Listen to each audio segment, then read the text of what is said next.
Gonna jump down, spin around, pick a bale of cotton. Gonna jump down, spin around, pick a bale a day. Jump down, spin around, pick a bale of cotton. Gonna jump down, spin around, pick a bale a day. Had a little woman, she could pick a bale of cotton. Had a little woman, she could pick a bale a day. She's my woman, she can pick a bale of cotton. She's my woman, she can pick a bale a day. Oh, Lordy, jump down, spin around, pick a bale a day. Jump down, spin around, pick a bale a day. Jump down, spin around, pick a bale of cotton. Gonna jump down, spin around, pick a bale a day. Had a little woman, she could pick a bale of cotton. Had a little woman, she can pick a bale a day. She's my woman, she can pick a bale of cotton. She's my woman, she can pick a bale a day. Oh, Lordy, jump down, spin around, pick a bale a day. Oh, Lordy, jump down, spin around, pick a bale a day. Gonna jump down, spin around, pick a bale of cotton. Gonna jump. Howdy. Good morning. Morning. Mighty nice day. Yes, it is. Mind if I ask a personal question? No. Well, what are you doing up in the tree? Oh, well, the baby bird, it fell out. Have you thought about how you're going to get down out of the tree? Down? Oh, well, Here, let me help you. I'll give you a little hand. You gotta trust me. There you go. Get your hands off my daughter!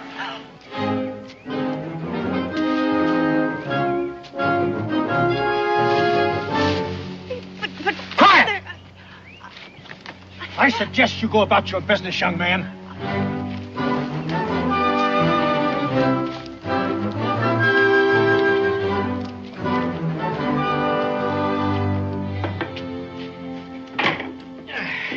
Fair weather friends. That's all they are, every last one of them.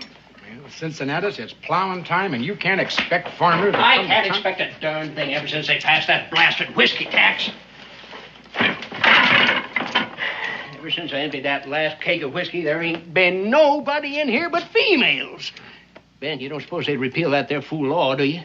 Well, I was down to Salem the other day, and I hear folks talking that Congress just might be changing their mind about that there tax. Yeah. Yeah.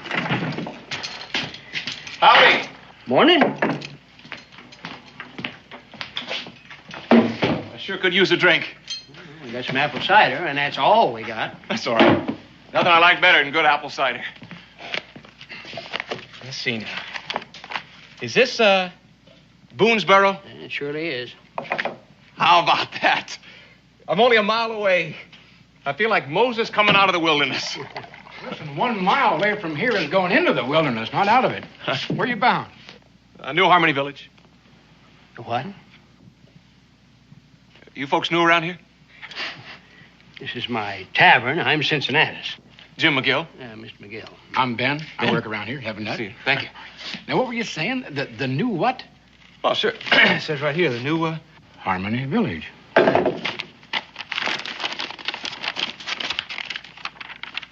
Is there something wrong, Ben? Where'd you get this? back home, outside of Williamsburg. Did you pay money for it? You might say my life savings. Why? Who sold it to you? Well, it says right here, an authorized agent of the Daniel Boone Land and Development Company. The what? The Daniel Boone Land and Development Company. Look, there is a Daniel Boone, isn't there? Oh, yes, there's a Daniel Boone, all right.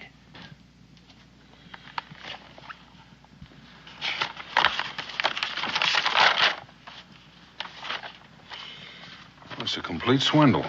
That's a fact. Yeah. And a forgery. Reckon so? Well, I don't know. We'll have to do something. We? It's your land and development company. It ain't ours. A friend in need. I don't know what to say, Jimmy. It's just nothing. I've been carrying this thing for a good long 300 miles, Mr. Boone.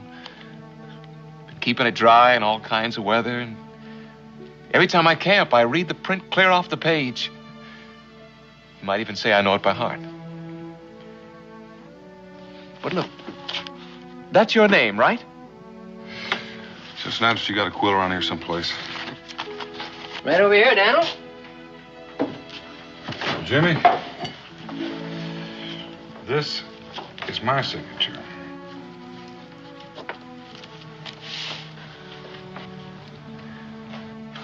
Why? Do you ever see anybody so prime, first class, #1 stupid? Not lately, anyway. How'd you ever believe all of that, anyway? What did it say here? 2-room cabin and cleared land and Indian servants. How come you left that part out about the blue-eyed, curly-headed blonde wife, huh? Oh, no. You didn't read the small print. I need to rub it in, Ben. I guess I got it coming. But when I dream, I really dream, don't I? I don't suppose there'd be any chance of finding the swindler who... Not likely to be waiting around for me. Thanks anyway, Mr. Boone. Jimmy? Better go see if I can find a way to earn my supper. Oh, here's your map.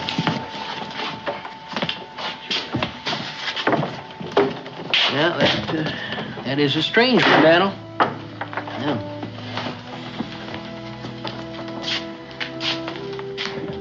You know, he's not your responsibility, Daniel.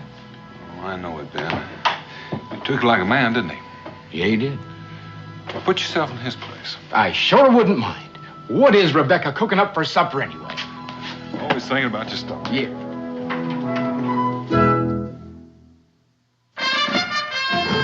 Daniel Boone was a man, yes, a big man, with an eye like an eagle and as tall as a mountain was he. Daniel Boone was a man, yes, a big man. He was brave, he was fearless, and as tough as a mighty oak tree. From the coonskin cap on the top of old Dan to the heel of his rawhide shoe, the rippinest, roaringest, fightingest man the frontier ever knew. Daniel Boone was a man, yes, a big man, and he fought for America to make all Americans free. What a Boone wanted to do and what a dream come true was he.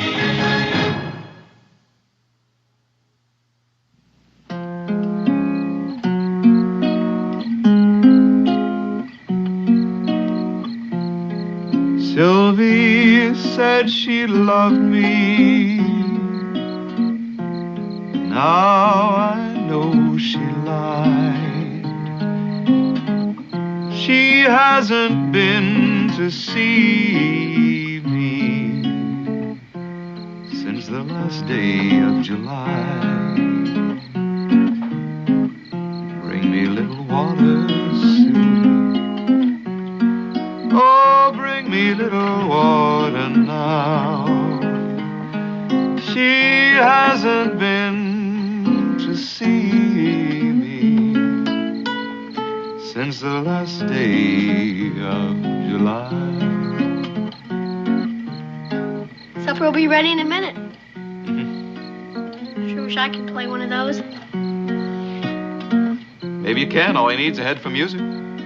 How do you know? How do you know what? If you got a head for music. That's just the trouble.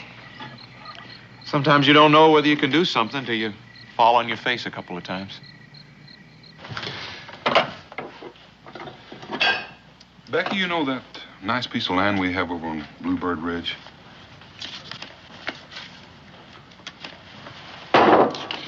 Listen, you're going to have to stop reading my mind. Why, it's my favorite form of entertainment. Makes me itch.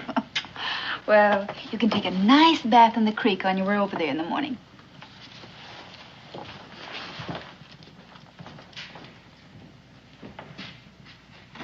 Jimmy, come in here.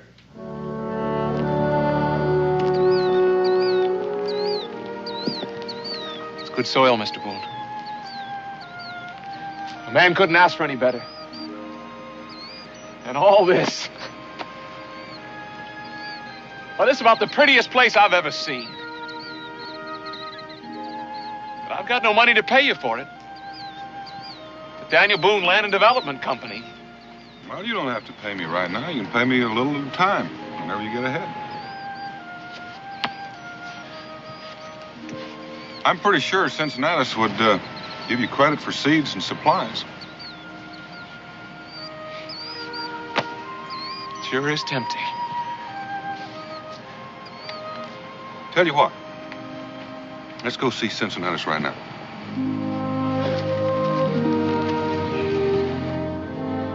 No, sirree. I ain't hanging that thing in my tavern, and that is final. I was told you'd seen the light, Cincinnatus. You aren't selling any whiskey, are you? You can just stop that smirking at me, Amos Brown. If I ain't selling any whiskey, it ain't because of your pits of hell. It's because of that dead blame whiskey tax. Well, it's a comfort to know that the Congress is there to place a restraining hand on the arm of the intemperate. If there was one thing I thought I'd get out of all this, is not listening to one of your fool lectures. Now, all due respects to you, Miss Charity, that is one of the finest jobs of sampling making I've ever seen. But this is a tavern, and I am a tavern keeper. And you know what the first job of a tavern keeper is? Have you selected what you want, daughter? Yes, Father. It is selling whiskey. How much? Oh, $1.50. Well, howdy, Cincinnatus. Channel. How are you? All right. Jimmy? Amos, Miss Brown would like you to meet your new neighbor, Jimmy McGill. Neighbor? Mr. Brown farms the other half of Bluebird Ridge. Yes, we met on the trail yesterday, but we weren't introduced. Oh, and this is Miss Charity Brown. Do you mean this young man has purchased that land? Well, Amos, we've entered into sort of a long-term arrangement. Well, I guess it makes it all complete. I beg your pardon.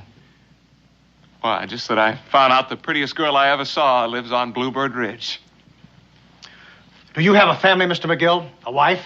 Oh, no, sir. No, I'm by myself. Perhaps, Father, Yes. perhaps Mr. McGill would like to take his meals with us until he gets settled. Since we're his closest neighbors. I'm sure Mr. McGill can fend for himself. Come along, Charity.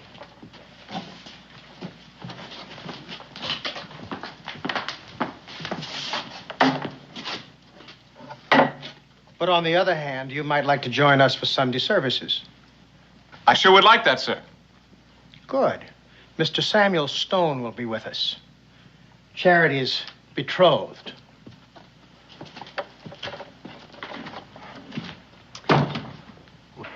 Father, Yes, daughter. why did you say that Samuel Stone was my betrothed? Because he soon will be. But I don't like Mr. Stone. Don't be foolish, child. Samuel Stone is an upstanding, God-fearing young man. How can you not like him? He never smiles. If Samuel isn't frivolous, it's because he spends a good deal of his time wrestling with the devil. Father, Besides, he's a very prosperous farmer. I'm not getting any younger. I will never consent to your marrying anyone who could not take care of you. It's the last promise I made to your dear mother. May her soul rest in peace. wouldn't Mother have wanted me to be happy? I know she would not have liked this unseemly discussion. Yes, Father. Well, there you are. Well, drat that Amos Brown. He left that thing here on purpose. I know he did. That's kind of pretty. Did Charity stitch that? Oh, well, I hope you ain't one of these demon rum folks, too. Oh, no. No, I just think folks are entitled to their feelings. You know, Cincinnati's going to take me about 100 years to pay you back for all of this. I wouldn't say that long, Jimmy. You do a little trapping in the winter like the other folks around these parts, and we'll likely be squared up in a couple of years. No, you don't need money much around here anyway, Jimmy. It's fish in the stream, game in the woods. You can grow almost everything else you need. Well, almost everything.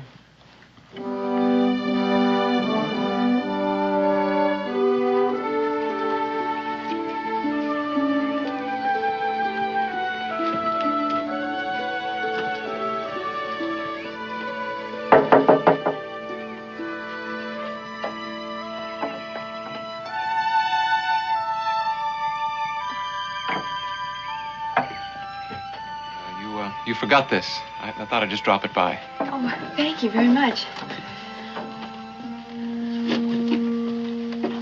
Mr. Brown, you have a very nice house. Thank you. You seem to be a very sensible young man, Mr. McGill. Why, thank you, sir. So it should be easy to make you see things clearly. Charity is spoken for. But even if she weren't, Well, I take it that mule is the sum total of your worldly goods. I may not have many worldly goods, Mr. Brown, but I do have a good pair of ears. You all feel free to drop by my house anytime. What house? That's right. Really forgot I don't have one yet. So long. And that, my dear daughter, is that. Unless I have raised you for 17 years to suddenly find that you have become disobedient. No, Father.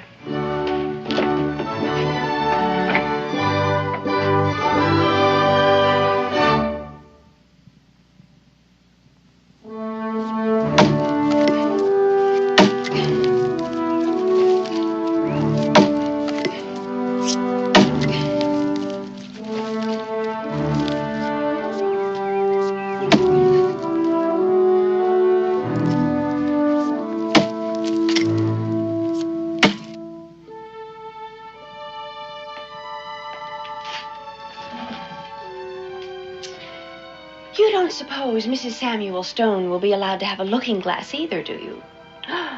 Miss Charity Brown, you are a sinful young woman. You must strive harder for perfection. Oh, but Mr. Stone, it was just the teeny-weeniest little smile.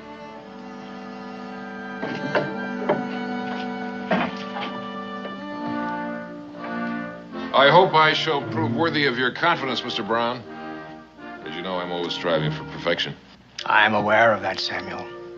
And that's why I feel that you and Charity should be married sooner than we discussed.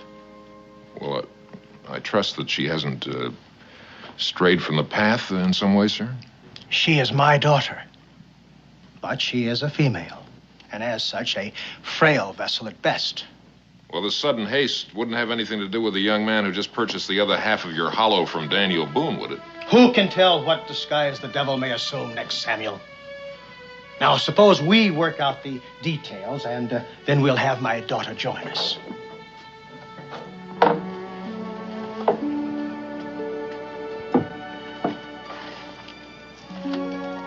Dear Lord, I've always tried to be your faithful servant, and I'll always do the very best I can. I'll marry Samuel Stone tomorrow, if that's what Father says, because I do honor my father. I do. Just let me have 1 hour, Lord. 1 hour of... 1 hour of what, Charity Brown? Maybe he is the devil in disguise.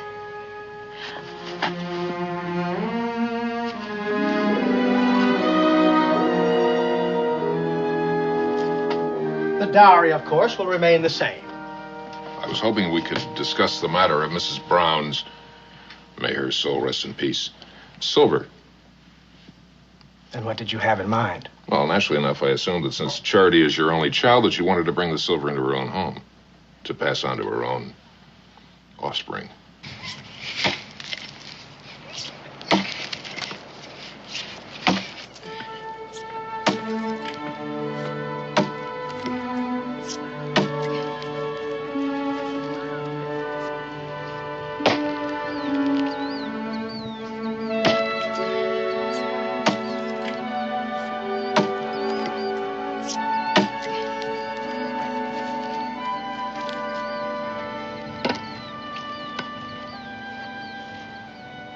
Howdy. I thought you might like some bread. I just baked it. No, wait a minute. Why don't you stay and share it with me? Well, it's not seemly. No, I guess I wouldn't be right. I was just trying to be, neighborly, not familiar. Well, of course. I understand. Out here on the frontier, a person has certain obligations to new settlers, but only so far, don't you think? Well, definitely. Oh. As a matter of fact, since I'm new in the area, I'd appreciate some of your views on that subject. For example, you could tell me about some of my neighbors. Now, I've met Mr. Boone and all his kin, Ben, Cincinnatus, you, and your father. And, well, I just think a fellow should know more about his neighbors, don't you? Yes, I suppose so. For example, tell me about Mr. Samuel Stone. Just for example, is he a real nice, neighborly type fella? Well, That's very interesting, Miss Charity, but it's not very informative. well, you see, Look, maybe you could talk a little better if we went over and sat down, huh? well, maybe just for a minute.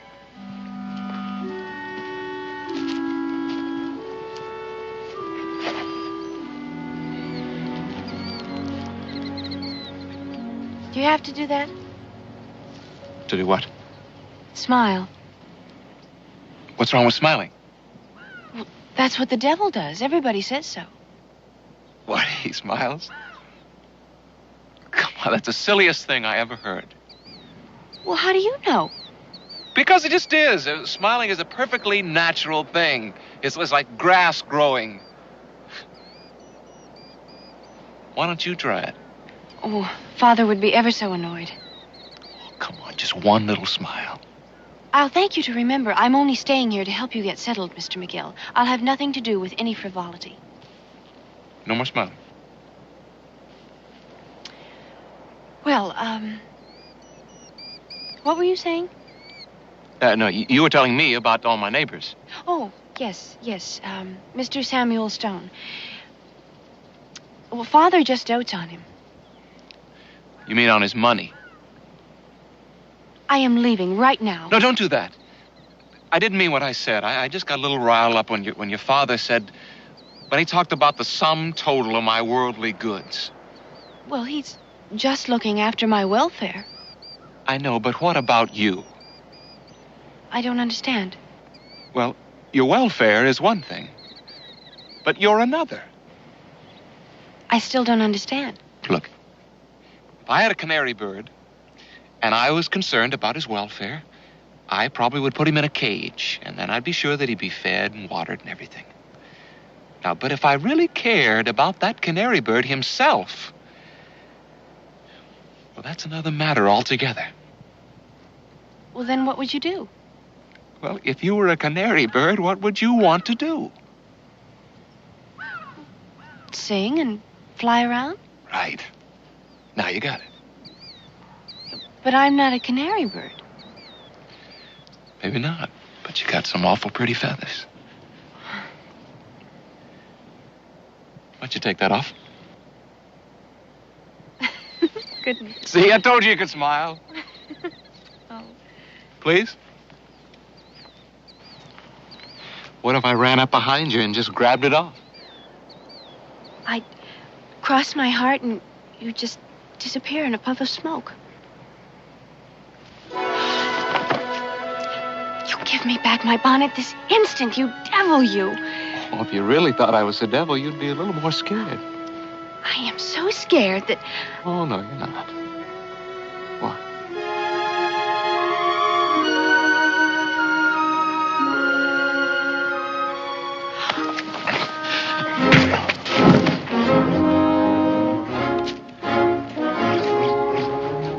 And I'm real pleased to meet you, too, Mr. Stone. We were just talking about you. Get up. What? What for? The hand of the righteous is what you need. I don't know what that's going to prove. Start packing up your belongings. What for? Because you're going to be off this land before the day is out.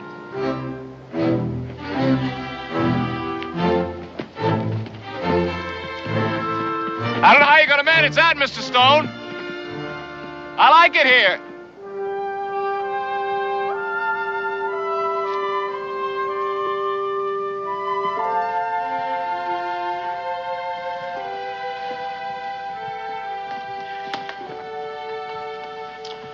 Now, daughter, Father, does it have to be so soon?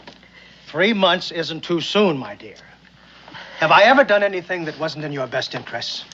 No. And have you ever seen Samuel do anything that was unchristian-like? He punched Mr. McGill in the jaw. Well, you have to admit that the provocation was uncommon. I suppose it was. Now, I know that I am the most fortunate of fathers. You could disobey me, That seems to be the way with children these days. But you're a sweet and reasonable girl. Thank you, Father. Now, why do you think I want you to marry Samuel? Because I worship riches? Because he is a godly man, I suppose, Father. Partly. But that young man in the woods back there, he too might well be a godly man. I don't understand. It's very simple, really. The wilderness is a killer of women.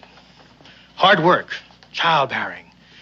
Sometimes a settler's wife may often look 60 when she's only 30. It was my struggle against this land that killed your mother. And I've sworn that the same will never happen to you. Now, do you understand? Yes, Father. And will I hear you singing at your work once more? I will try. Good girl. Father, Yes, dear. since it's all been settled, does Samuel have to drive Mr. McGill off of his land? Does it mean so much to you? No, but he hasn't done It's anything. really not your concern, is it, dear?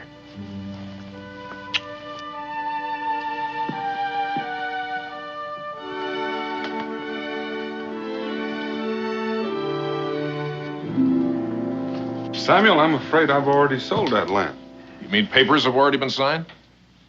No, but I've given my word. I'll give you twice the price. You don't seem to understand what I said. I said I'd given my word. 3 times the price. Samuel, you don't need that land. Jimmy McGill does. I'm not concerned with that person's needs. I'm making you a business proposition. And I'm turning you down.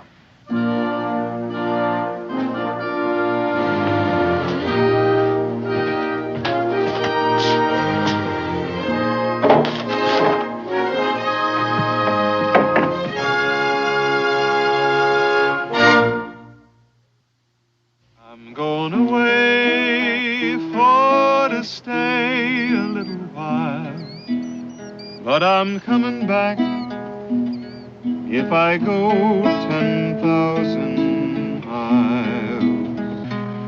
Oh, who will shoe your foot? Who will glove your hand? Who will kiss your ruby lips when I am gone to the promised land? Oh, it's me who'll shoe your foot. It's me who'll glove your hand. And it's me who'll kiss your ruby lips when I am gone to the promised land.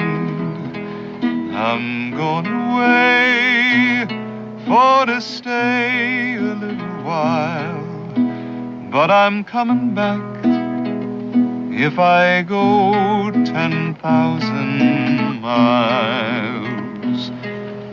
I'm going. Take you 10 years to clear the land at this rate.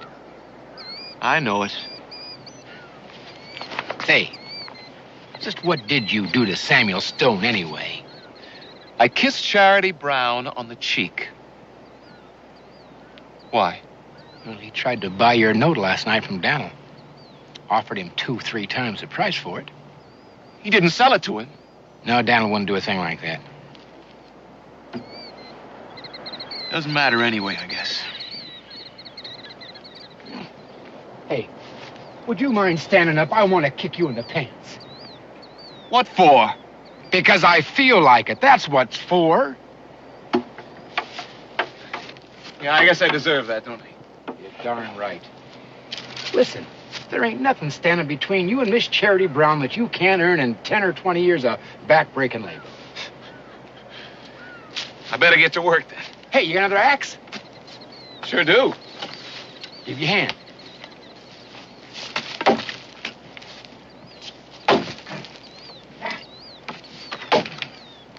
Hey, Ben. Yeah. What would you think about a fella abandoning his principles? Yeah, it depends on the principles. Well, Suppose it was for a just cause. Well, depend on the cause. Not very much help, you know that.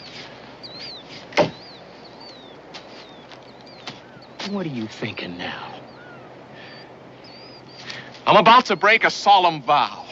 You want to come?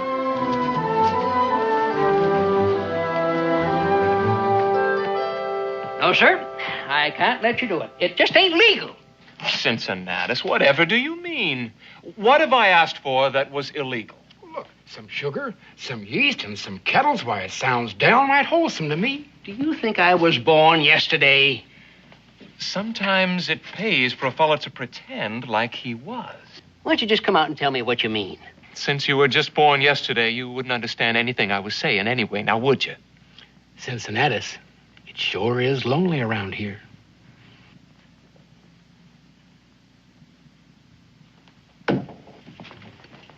All right. Sugar, yeast, and your kettles. Oh, I didn't ask for that. Well, you never know when an old whiskey keg might come in handy. I ain't got no use for it, that's for sure. I don't know. What do you think, Ben? Oh, they'd be nice to put some flowers in it. Cincinnatus. I'll plant some nice flowers in it, and when they're growing real good, I'll bring it on back, and you can sort of use it to dress up the place. Jimmy, I can't tell you how happy that makes me. Hey,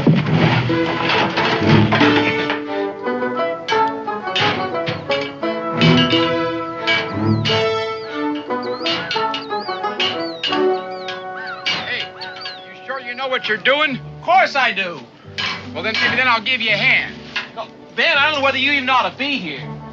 Like Cincinnatus says, it's illegal. It ain't illegal to make the stuff. It's illegal to make it, sell it, and not pay the tax. I don't plan on paying the tax. I can't make any money that way. Then you're aiming on going to jail. No. I'm aiming to marry Miss Charity Brown. You sure are a hard fellow to figure out. You know that. What do you mean? Well, you come marched into Boonesboro like one of them everyday farm boys with that worthless deed. And next thing you know, you're engaged in the manufacture of whiskey. And you're courting Miss Charity Brown, who happens to be betrothed to the richest fellow in these parts. And then you're talking about broken vows and all that. I guess it does seem a mite peculiar. Unless you knew about Pa. What about Pa? He died. Mighty unusual. Well, it was in a way. Because it was the whiskey tax that killed him. The whiskey tax? Yeah, broke his heart, I figure. Right there at his deathbed, I vowed that I wasn't going to follow in his footsteps. What footsteps? Pa made the best whiskey in all of Virginia. Folks used to come from miles around. Well, I don't see anything wrong with that. Well, he was a regular slave to it, and so was Ma and us young'uns. And so when he died and left me some money, I swore I was going to buy a farm and raise some grain so that folks could make bread with it and not have to make the popskull. Then you met Miss Charity Brown. Not quite. First, I met those fellows from the Daniel Boone Land and Development Company. That's it, I guess. You don't make any more sense than this thing does. Oh, no. It'll work. It'll work, all right. All I need now is some corn from the Indians. There are Indians around here, aren't there? Indians? You can't make whiskey with Indian corn? Why not? Grain is grain. All right, you're the expert. You don't want any help. No, wait a minute, Ben. I need you to lead me to the Indians. Besides, another thing. When I run my first batch, I'd be really grateful if you'd come by and taste it for me. You mean you don't know what this stuff is supposed to taste like, even? Never touched the stuff. Another one of your solemn vows, I suppose. No, I just don't like the taste.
Hey, Stan, I thought you'd never get here. I left word with Cincinnatus 2 days ago. I've been hunting.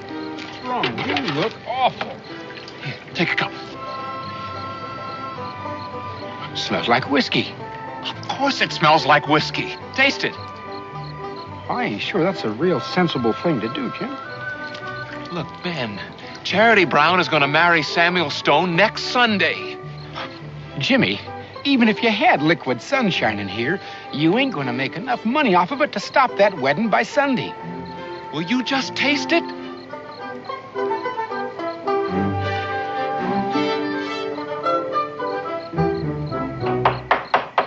Cincinnatus, come on! I'm coming! You hold your horses. Get a decent night's sleep. I'm coming just a minute. Now, hold it, darling. Ben, what are you doing here? Shut up, you old fool, and get me a mug. But it's the middle of the night. What do you got there?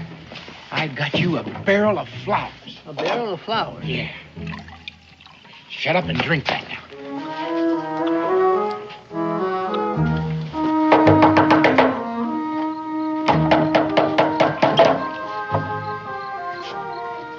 Don't look like it's trouble. Well, there is and there ain't. If you're not too busy, Davin, we'd like to talk with you a minute. Well, I don't reckon you consider sleeping as being too busy. Dan, just come on over here, huh? It's a mite early, isn't it? More like late than early. Well, I take it's important that I take a drink of this right now. It is.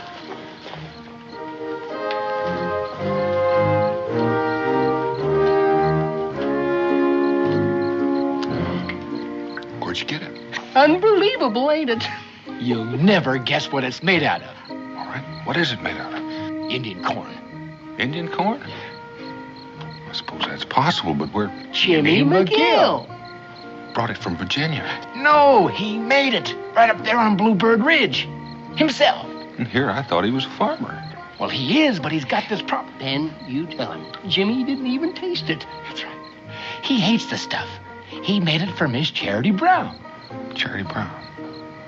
Well, I don't know what you're talking about. Maybe I'm still asleep. Charity Brown? Well, yeah, you know that Miss Charity Brown is going to marry Samuel Stone next Sunday. Well, you know, it's her pa that's again her liking Jimmy. If Jimmy ever had any money, why, her pa might look at things a little bit different. That's the only problem. Jimmy's got no money. That's why he made this still up there in the hill. I see.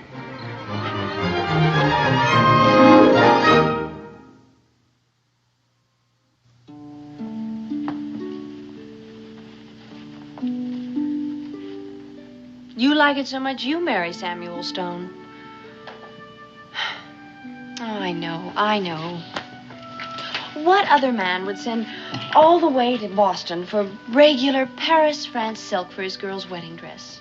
But I'm only thinking of your best interests, my dear.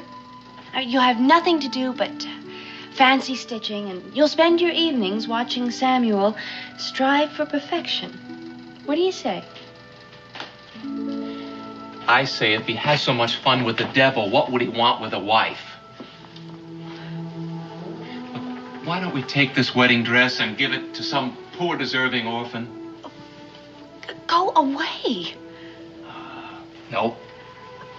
Will you please go away this instant? Why don't you scream? Just exactly what is it you want, Mr. McGill? I want you to call me Jimmy. In the middle of the night? It's as good a time to start as any. Are you going to leave, or am I going to have to... Scream? We've been through that. Well, then, just what is it you want, Mr. Jimmy. Jimmy? I want you to come over here and give me a kiss. What? You heard me. You want me to leave? Well, I certainly do. One kiss. Off I go.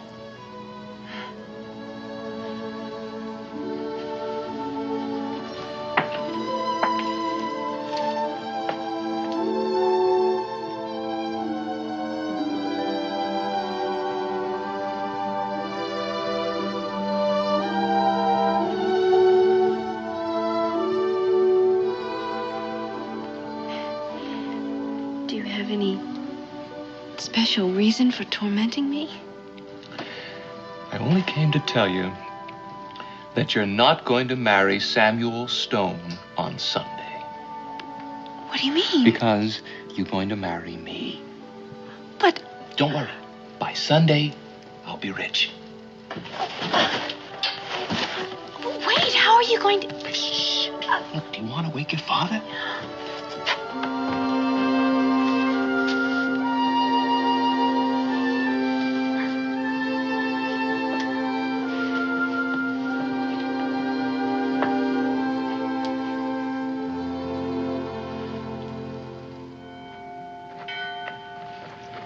He'll be late. He'll be late. I know he will. You don't reckon he got lost? Lost? Daniel Boone has been blazing trails clear to Mississippi and further. You don't reckon he's going to get lost going to the next county, do you? All due respects, even Christopher Columbus got lost. Don't bother, Cincinnatus. He won't listen to anybody.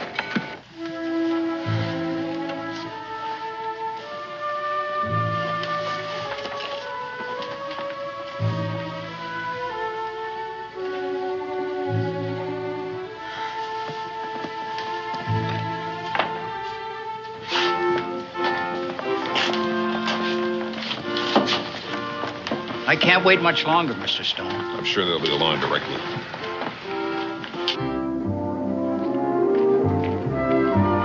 Jimmy? Jimmy?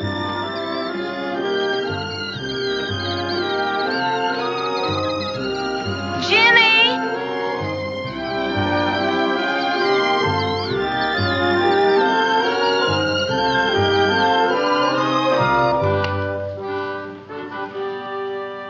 Are you ready, daughter? Charity? Charity, do you know what time it is?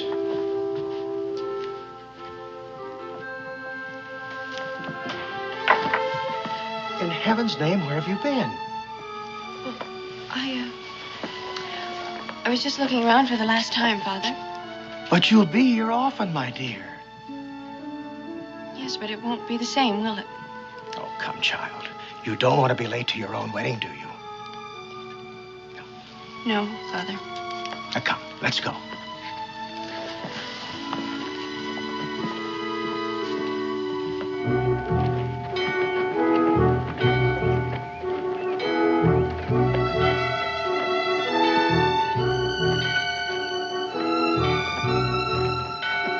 Oh, no.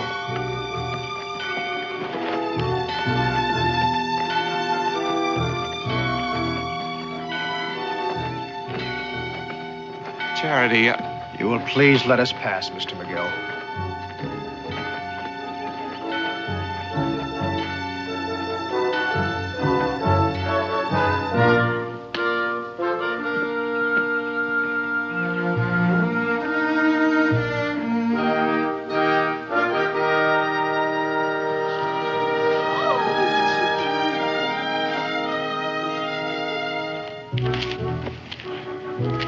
It just ain't like Daniel. He should have been here. I told you he wouldn't make it.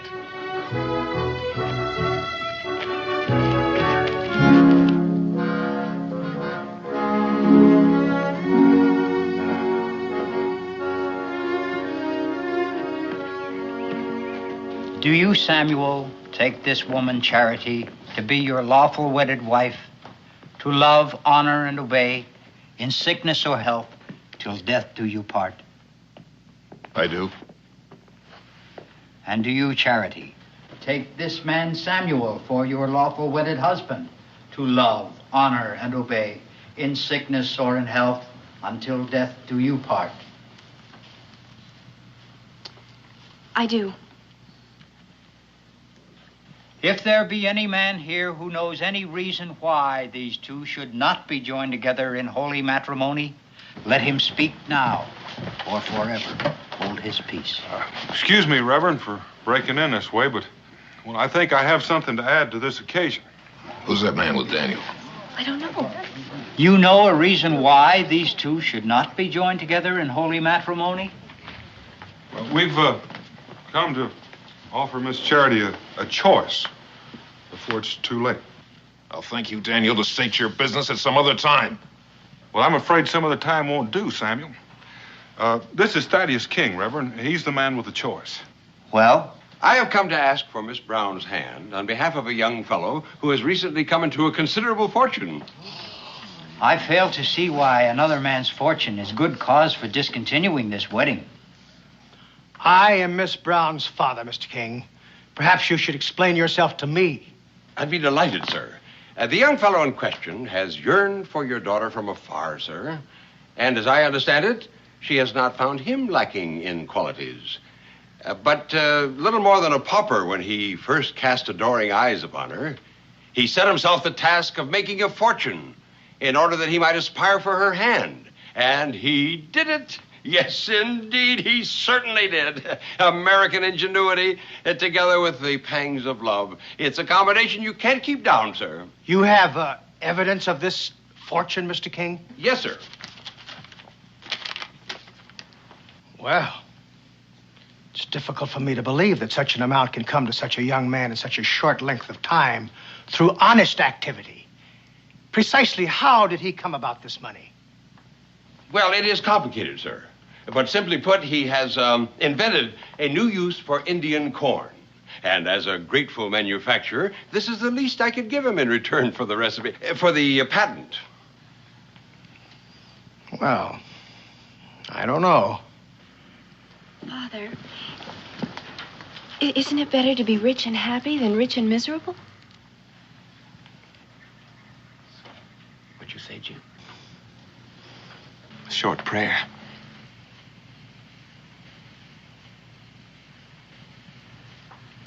Well, he is an upstanding young man.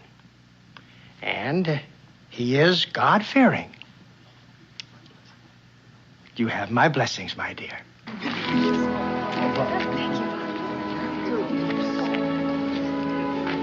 Samuel, I'm sorry.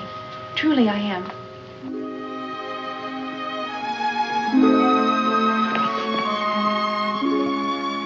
I'm sorry for what I said, Mr. Boone. What? Well, about Christopher Columbus.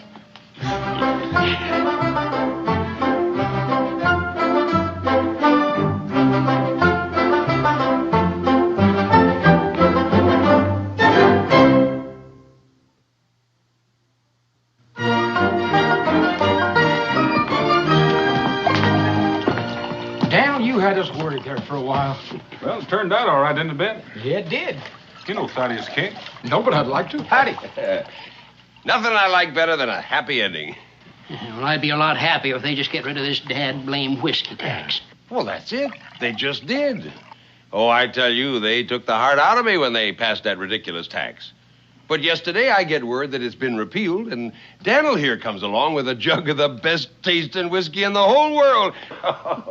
I tell you, it is the happiest day of my life. Yeah, Dad. I can just see millions of beautiful jugs of it. What are you going to call it, Thaddeus? Doesn't matter. I'll think of something when I get home to Bourbon County.